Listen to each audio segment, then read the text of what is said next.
इधर रायपुर में इस वक्त की बड़ी खबर आपको बता दें, जहां छत्तीसगढ़ में बाढ़ की संभावित स्थिति से निपटने के लिए प्रशासन ने तैयारियां अब तेज कर दी है। बाढ़ आपदा से निपटने की तैयारियों को परखने के लिए 18 अगस्त को राज्य स्तरीय टेबल टॉप एक्सरसाइज होगी और इसके बाद 20 अगस्त को पूरे प्रदेश में व्यापक मॉक ड्रिल आयोजित की जाएगी। बता दें कि एनडीएमए के निर्देश पर होने वाले इस अभ्यास में बाढ़ के दौरान राहत और बचाव से जुड़ी व्यवस्थाओं को परखा जाएगा, यानी आपदा की स्थिति में प्रशासन कितना तैयार है, इसका पूरा टेस्ट होगा।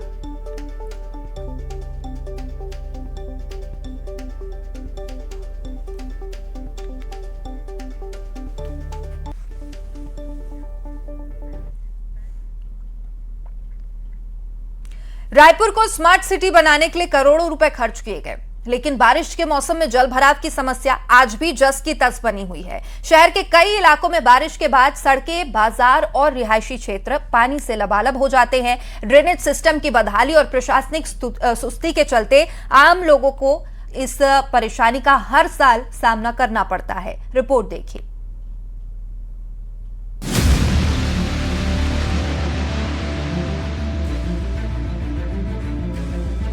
राजधानी रायपुर स्मार्ट सिटी के नाम पर करोड़ों रुपए खर्च होने के बावजूद बारिश में जलभराव से जूझ रही है। हालात ये हैं कि शहर के कई इलाकों में आज भी वही तस्वीर दिखाई देती है जो करीब 10 साल पहले बरसात के दौरान नजर आती थी।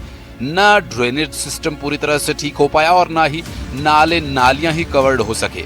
हर साल मानसून से पहले नालों की सफाई, गाद निकालने का काम, जल निकासी की व्यवस्था दुरुस्त करने के दावे तो किए जाते हैं, लेकिन बारिश के आते ही बारिश के साथ साथ ये दावे भी धुल जाते हैं।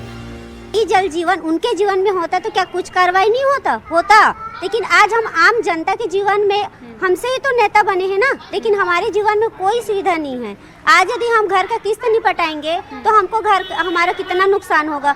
आज हम किस्त भी पटा रहे, उसके बावजूद भी आज ऐसी जिल्लत भरी जिंदगी जी रहे हैं। हमारे छोटे छोटे बच्चे ना लैट्रिन बाथरूम जा पा रहे हैं, ना स्कूल जा पा रहे हैं। हम रोजगार वाले, हम रोजगार में नहीं जाएंगे तो कहाँ से भरेंगे, ना गाड़ी नहीं निकल पा रहा है, तो घर का खर्चा कैसे चले, कब तक हम घर पे बैठे रहेंगे। बता दें कि रायपुर के ड्रेनेज सिस्टम के लिए केंद्र सरकार से प्रस्तावित 220 करोड़ रुपए की राशि भी पिछले 2 साल से तकनीकी और प्रशासनिक कारणों से अटकी होने की बात सामने आई। दूसरी ओर पिछले 3 साल से नालों के सीमांकन और अवैध कब्जा हटाने के दावे किए जा रहे हैं, लेकिन जिम्मेदारियों की बात करें तो दावे बदलते रहे, हालात नहीं। केंद्र सरकार से हमको लगभग 220 करोड़ रुपए की राशि ड्रेनेज सिस्टम को ठीक करने के लिए मिलने वाला है। इसके लिए हम लगातार प्रयास कर रहे हैं, हम एक उसमें वर्क कर रहे हैं। हम कभी 1 करोड़ का नाला बनवा रहे हैं, कभी 2 करोड़ का नाला बनवा रहे हैं, मगर हम एक जगह समस्या ठीक करते हैं तो दूसरी जगह हमारे पास समस्या आ जाती है। इसलिए हम एक प्रॉपर प्लान करके फिर वर्कआउट करके उसमें हम काम करेंगे, तो मुझे लगता है कि उसके बाद पैसे का सही सदुपयोग हो पाए। ड्रेनेज सिस्टम के लिए 220 करोड़ रुपए 2020 में स्वीकृत हुआ था। ट्रिपल इंजन की सरकार में रायपुर राजधानी को चुना गया था कि जिसमें ड्रेनेज सिस्टम के लिए 220 करोड़ रुपए मिलेगा। उसका प्रस्ताव भी चला गया, उसके बाद उस प्रस्ताव में संशोधन भी हो गया, लेकिन बड़े दुर्भाग्य के साथ कहना पड़ रहा है 2 साल बाद भी रायपुर राजधानी को वो पैसा नहीं मिल पाया। यदि वो पैसा समय पर मिल जाता तो निश्चित तौर पर रायपुर राजधानी के जो एकदम अति जहाँ जल भराव होता है वहाँ उसको बचाया जा सकता था। अब इसका असर आम लोगों पर पड़ रहा है। जल निकासी नहीं होने की वजह से कई घरों में गंदा पानी भरा हुआ है, लोगों को काफी परेशानी का सामना करना पड़ रहा है। दूसरी ओर नगरीय प्रशासन मंत्री का ये कहना है कि इस मामले में काम जारी है। नगर निगम के अधिकारी शहर के सुव्यवस्थित विकास के लिए लगातार काम कर रहे हैं। जहां विभागों के समन्वय की आवश्यकता है, समन्वय का भी लगातार प्रयास किया जा रहा है। समन्वय करके हमारे राजधानी की यातायात व्यवस्था ठीक हो, ड्रेनेज की व्यवस्था ठीक हो, जल भराव की स्थिति ठीक हो, इसके लिए भी योजना बनाकर हम काम कर रहे हैं। तो चलिए आपको बताते हैं कि राजधानी में जल भराव के पीछे क्या कुछ बड़े कारण हैं। खराब सीवरेज लाइन, ड्रेनेज लाइन का जाम होना, लगातार सफाई नहीं होना, शहर के नाले और नालियां जाम, पुरानी पाइपलाइन की मरम्मत का नहीं होना। फिलहाल सवाल यही कि स्मार्ट सिटी रायपुर को आखिर कब जल भराव की पुरानी समस्या से स्थायी निजात मिल पाएगी, क्योंकि हर साल बारिश आती है, पानी भरता है और प्रशासन के दावे भी पानी में बह जाते हैं। तनु वर्मा, न्यूज़ 18 रायपुर।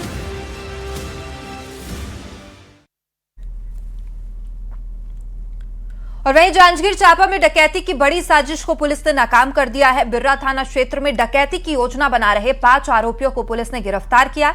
आरोपी कई दुकानों को निशाना बनाने की तैयारी में थे। मुखबिर की सूचना पर पुलिस ने वारदात को पहले ही पहले ही आरोपियों को पकड़ लिया। आरोपियों के पास से एक एयरगन, 2 लोहे की हथियार, 4 लोहे की कुदाली और 2 मोटरसाइकिल बरामद किया गया है। पुलिस ने सभी आरोपियों को गिरफ्तार कर आगे की कार्रवाई शुरू कर दी है।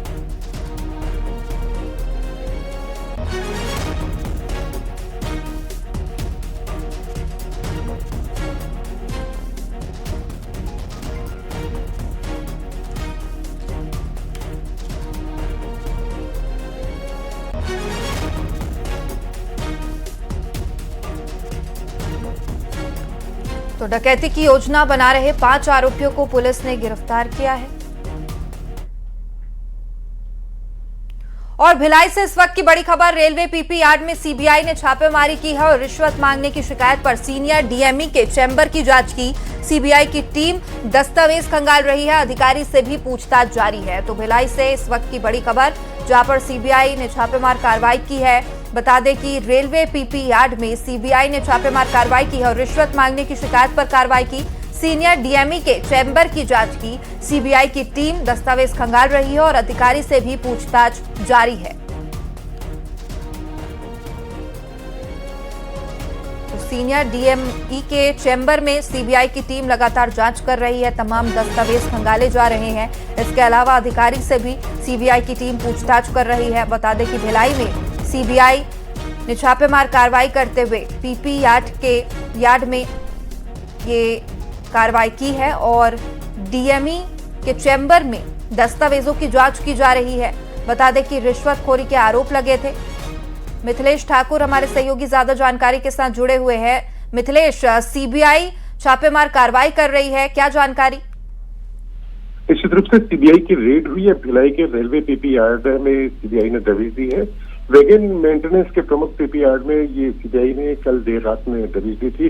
वरिष्ठ अधिकारी के द्वारा रिश्वत मांगे जाने की शिकायत पर ऐसी जानकारी मिल रही है कि एक ठेकेदार द्वारा ठेकेदारों से जो बिल पास कराने के एवज में ये रिश्वत मांगे जाने की ऐसी खबर मिली थी और इसकी शिकायत भी जो है वो सीबीआई से की गई थी। संभवतः इसी वजह से सीबीआई यहाँ पर पहुंची हुई है। करीब 10 से 12 अधिकारी मौके पर पहुंचे हैं और सीनियर डीएमई के चैम्बर में दस्तावेजों को खंगाला जा रहा है और अधिकारी से पूछताछ भी की जा रही है।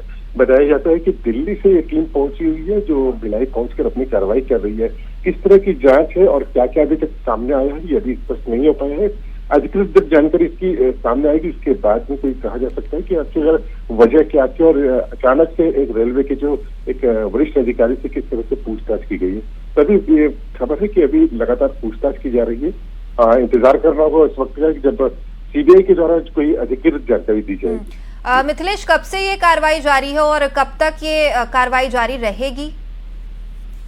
देखिए, कब तक जारी रहेगी ये कहना मुश्किल है कि, लेकिन ये जरूर बताया जाता है कि कल देर शाम को जो है अधिकारी भिलाई पहुंचे हुए थे और उन्होंने सीधे वहां पर पीपी यार्ड पहुंचे और वहां पर जब वो पहुंचे और उन्होंने एक के बाद एक कार्रवाइयां करना आरंभ कर दिया। अधिकारियों से पूछताछ की जा रही है और दस्तावेजों को भी खंगाले जाने की खबर है और ये देखा जा रहा है कि क्या जो शिकायत उसमें कितनी सच्चाई है। यदि हमें जो सूत्रों के हवाले से खबर मिल रही है वो यही है कि ठेकेदारों से बिल पास करवाने के एवज में रिश्वत मांगी जा रही थी। तो क्या ये पूरा मामला है, रिश्वत मांगी जा रही थी? पहलू हो सकते हैं जो जांच के दायरे में आते हों। तो फिलहाल जांच की जा रही है और देखने वाली बात ये होगी कि कब तक ये जांच आती है। जी। चलिए, आप नजर बनाकर रखिए मिथिलेश, आगे जानकारी आपसे लेंगे। राजनांदगांव से बड़ी खबर है, जहां डोंगरगांव थाना क्षेत्र में अवैध शराब के खिलाफ पुलिस ने बड़ी कार्रवाई की है, जहां पर कुमरदा और सेवतापारा में दबिश देकर पुलिस ने 2 आरोपियों को गिरफ्तार किया है। आरोपियों के पास से 63 पौवा अंग्रेजी और देसी शराब बरामद की गई है। साथ ही एक स्कूटी और एक बाइक भी जब्त की गई है। दोनों आरोपियों के खिलाफ आबकारी एक्ट के तहत मामला दर्ज कर आगे की कार्रवाई जारी है। तो अवैध शराब पर राजनांदगांव पुलिस ने बड़ी कार्रवाई की है। डोंगरगांव थाना क्षेत्र के कुमरदा और सेवतापारा में दबिश देकर पुलिस ने 2 आरोपियों को गिरफ्तार किया है और अंग्रेजी और देसी शराब जब्त की गई है। छत्तीसगढ़ में जांच एजेंसी के नाम पर सियासी माहौल गरमाया हुआ है। मुख्यमंत्री भूपेश बघेल ने बुधवार को एक बयान में कहा था कि सरकारी एजेंसियों का दुरुपयोग किया जा रहा है और हमारी सरकार जब बनेगी तो किसी को छोड़ा नहीं जाएगा। अब बघेल के बाद कांग्रेस प्रदेश अध्यक्ष दीपक बैज ने भी एजेंसियों की कार्रवाई पर सवाल उठाए हैं। उधर डिप्टी सीएम अरुण साव ने कांग्रेस पर तीखा हमला बोला। अरुण साव ने कहा कि ईडी की जांच में 3000 करोड़ रुपए से ज्यादा के भ्रष्टाचार का मामला सामने आया है।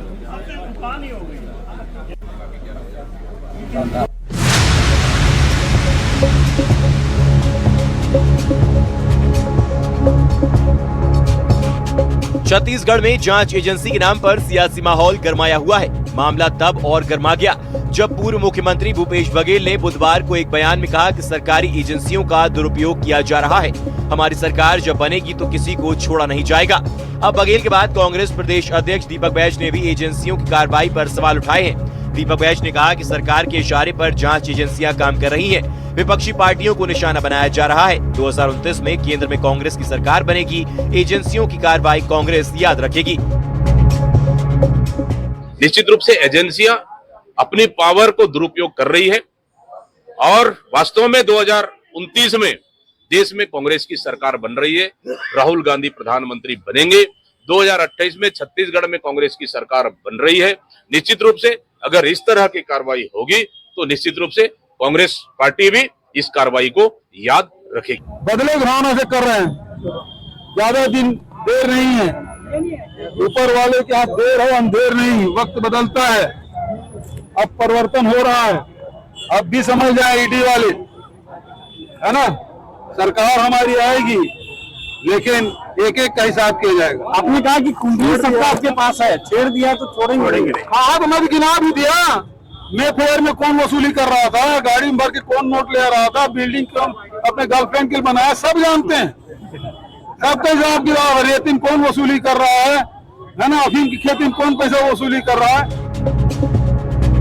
ईडी की कार्रवाई को लेकर कांग्रेस के विरोध पर डिप्टी सीएम अरुण साव ने कांग्रेस पर तीखा हमला बोला है। अरुण साव ने कहा कि ईडी की जांच से 3000 करोड़ रुपए से ज्यादा की भ्रष्टाचार का मामला सामने आया है। उन्होंने आरोप लगाया कि कांग्रेस घोटाले के आरोपी के साथ मजबूती से खड़ी है और जांच एजेंसियों को धमकियां तक दी जा रही हैं। डिप्टी सीएम ने कहा कि इससे कांग्रेस की मानसिक स्थिति का पता चलता है। उन्होंने कांग्रेस पर भ्रष्टाचारियों, देशद्रोहियों और अपराधियों के साथ खड़े होने का आरोप लगाया। जिनके खिलाफ घोटाले का आरोप है, जो व्यक्ति घोटाले के आरोप में जेल में है, उसके पक्ष में खड़े होकर कांग्रेस ये साबित कर रही है कि वे घोटालेबाजी के आरोपी के साथ खड़े हैं और उनके पक्ष में ऐसे मजबूती से खड़े हैं कि धमकियां दे रहे हैं। ये बताता है कि इनकी मानसिक हालात क्या हो गए हैं। ईडी की जांच अब किस दिशा में जा रही है, क्यों इस प्रकार की धमकियां दी जा रही है, ये स्पष्ट करता है कि अभी ईडी को बहुत कुछ साक्ष्य मिलना है। फिलहाल छत्तीसगढ़ में सरकारी एजेंसियों को लेकर सियासी माहौल गरमाया हुआ है। कांग्रेस की ओर से लगातार जांच एजेंसियों की कार्यशैली पर सवाल उठाए जा रहे हैं। अब सियासत में बदलापुर वाला प्लान आ गया है। Bureau report, news 18। वहीं नशे के कारोबार के खिलाफ मोदी सरकार का जीरो टॉलरेंस अभियान लगातार तेज हो रहा है। इसी कड़ी में एनसीबी ने एक बड़ी कामयाबी हासिल करते हुए यूएई में छिपे फरार ड्रग किंगपिन वीरेंद्र सिंह बसोया को भारत वापस लाया गया। एजेंसियों ने सुनियोजित रणनीति और लगातार निगरानी के जरिए उसकी लोकेशन ट्रेस की और प्रत्यर्पण सुनिश्चित किया। सरकार का संदेश साफ है कि चाहे ड्रग तस्कर दुनिया के किसी भी कोने में क्यों न छिपे हों, भारतीय कानून की पहुंच से बच नहीं सकते।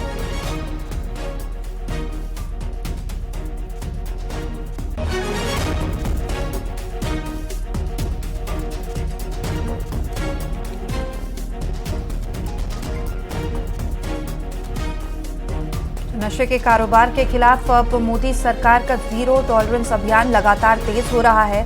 बता दें कि भगोड़े ड्रग तस्कर को वापस लाया गया। गृह मंत्री अमित शाह ने इसकी जानकारी सोशल मीडिया पर पोस्ट करके दी है और एनसीबी ने ये बड़ी कामयाबी हासिल करते हुए ड्रग तस्करी के किंगपिन को यूएई में छिपे होने के बावजूद ढूंढ निकाला। और बता दें कि वीरेंद्र सिंह बसोया को भारत वापस लाया गया है।